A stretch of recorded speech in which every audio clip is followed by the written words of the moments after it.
Hello everyone, my name is Eve Daniels, aka The Nerdy Nanny, and I am a self-published children's author new to AuthorTube. So I kind of wanted to take a moment, since we're still getting to know each other, to talk about how the whole author thing happened, because it wasn't exactly planned.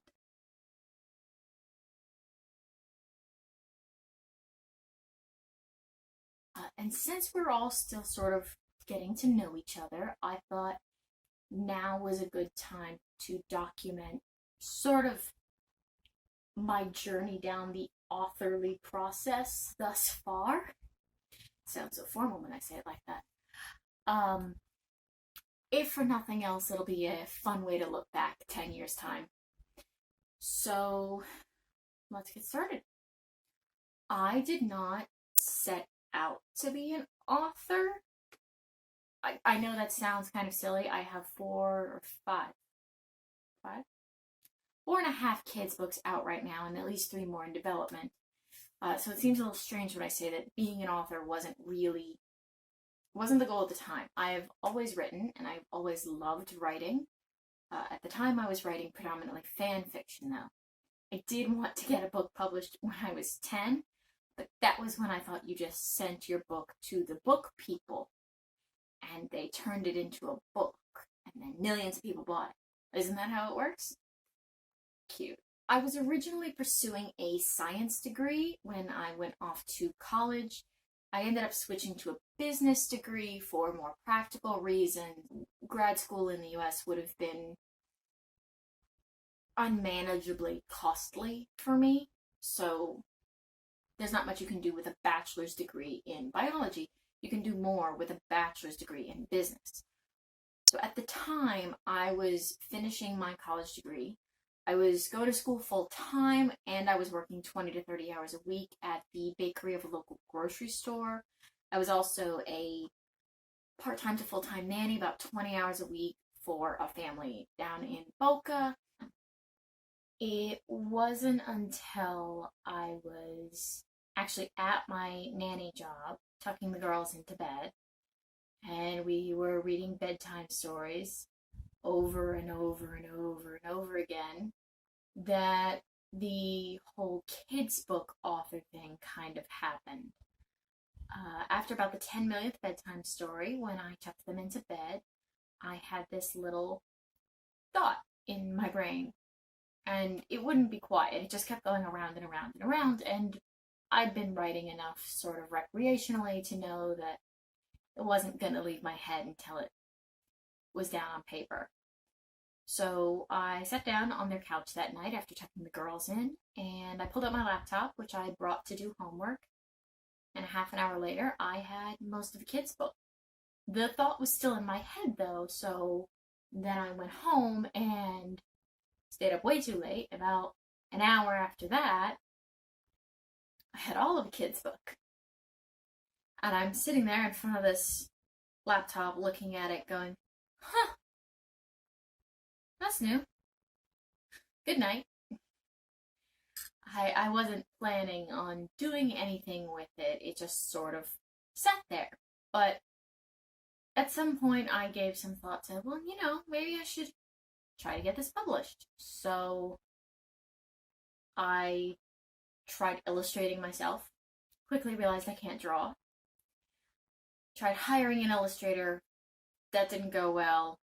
Tried drawing it myself again, that didn't go well. Tried hiring another illustrator, got fleeced a little bit, but I'll talk about that another time.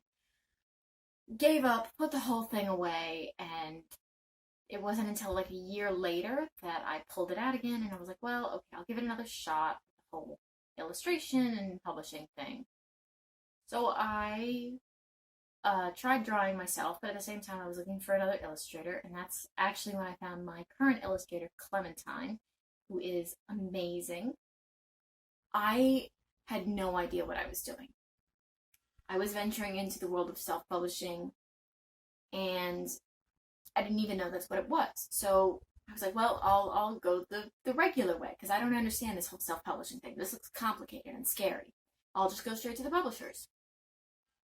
Found a list of about 30 to 40 publishers that do kids' picture books that even allow unsolicited submissions. Narrowed that down to about a dozen. I sent out the project, followed all the rules on their websites. I didn't even know at the time that what I was doing was querying. That's how much of a noob I was. I had no idea what a query was. I just knew that I had to fill out some forms and send them the book and follow the instructions exactly. 3 months go by, I've got 2 rejections and a whole lot of nothing from everyone else. So at that point, I was contemplating doing another round of queries, and I just said, I'll just do it myself. And I made a lot of mistakes. Like, a lot. I could do a whole video on all of the mistakes that I made when I published my first book. But through all of the errors and all of the formatting problems and all of the ISBN boofs and illustration stuff, which is all going to be a problem for Project June. Like, that's not today's problem, that's Project June's problem. In November of 2018, I published The Girl and Her Stars. It's my first ever kids book. I was so proud, and I continue to be proud to this day. It is a labor of love. The whole publication process was an absolute roller coaster and a very steep learning curve. But she's here, and she's beautiful. The Girl and Her Stars is obviously about a little girl who dreams of the stars, and she continues to pursue her passion until one day she grows up and she finally gets to see her stars. I've actually linked an entire storytime read with me of this book if anyone wants to check it out in full. The entire idea of the book was, it was just a thought that wouldn't go away, but I really wanted to use the book to encourage kids and girls especially to pursue an interest in STEM and STEAM. Can't tell from the science background and the title of this video, I'm a bit of a nerd. By the time my first book was published, I kind of figured out that this wasn't going to be a one-time thing. I had actually already written my second book by the time The Girl and Her Stars came out, but I had to set it aside for personal reasons. So we went ahead with the next book, which was Small But Mighty. She may be small, but she is brave. And she may be small, but she is smart. And she may be small, but she is kind. So this is all about not letting how other people see you limit how you see yourself.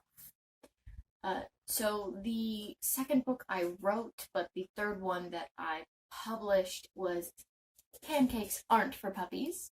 The family that I nanny for got 2 adorable golden doodles, and we spent the first month with the puppies Googling, can I give them this? Can I give them that? And so I came up with this book, which goes through all of the delicious human foods that your fluffy friends can have, and all of the ones that they can't. But I had to set it aside for a little while. It was completely done, and the illustrations were done, and the formatting was done. But I dedicated it to my sweet senior dog, Max, and we lost him that year.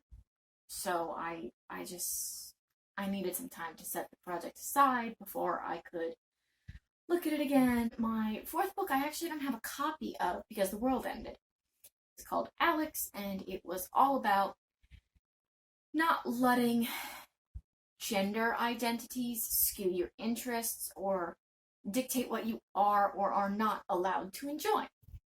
But that one was published and it was on ebook, and we were planning to do promotional events when I was invited to take part in a cultural fair because of another kid's book that I had written, which was called Sisu. And Sisu is a word in Finnish. The place where I live in Florida has a very high Finnish population. And Sisu means courage, grit, strength, determination, kind of all of those things rolled in one.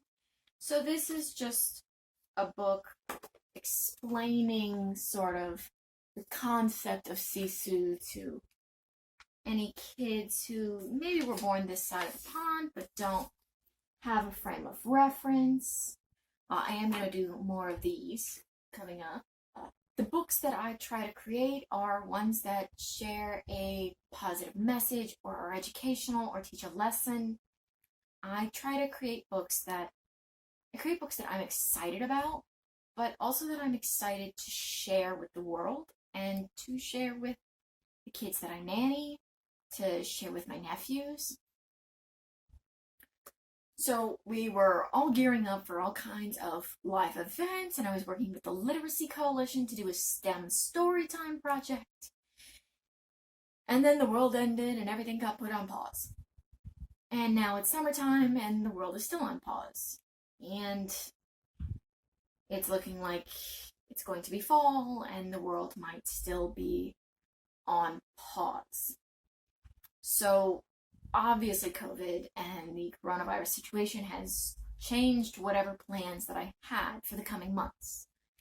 But it has also given me more time to work on other projects and work on developing more books. And those are projects that I hope to bring to you very soon. I do want to go into a full video at some point of everything I learned through the self-publication process and all of that, but that's going to be another video.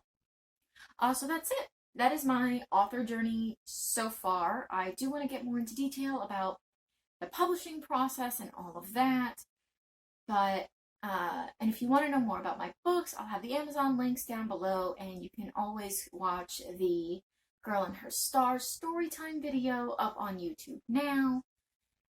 But that's where I've got so far, and it wasn't intentional, but I'm very excited to be here, and there's nowhere to go from up.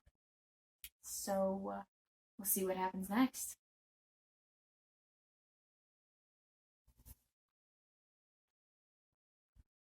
Oh, my hair. No, stop it.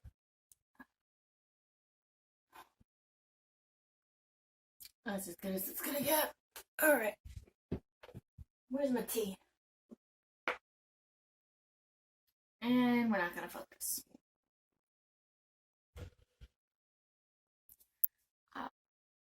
Or even to share with kids of my own someday. Which is not terribly likely, but I don't know, stuff happens.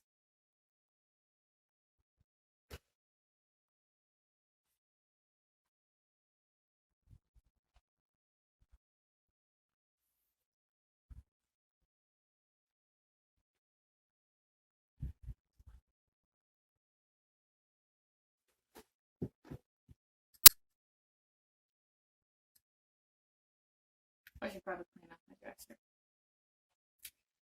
Not gonna. Okay.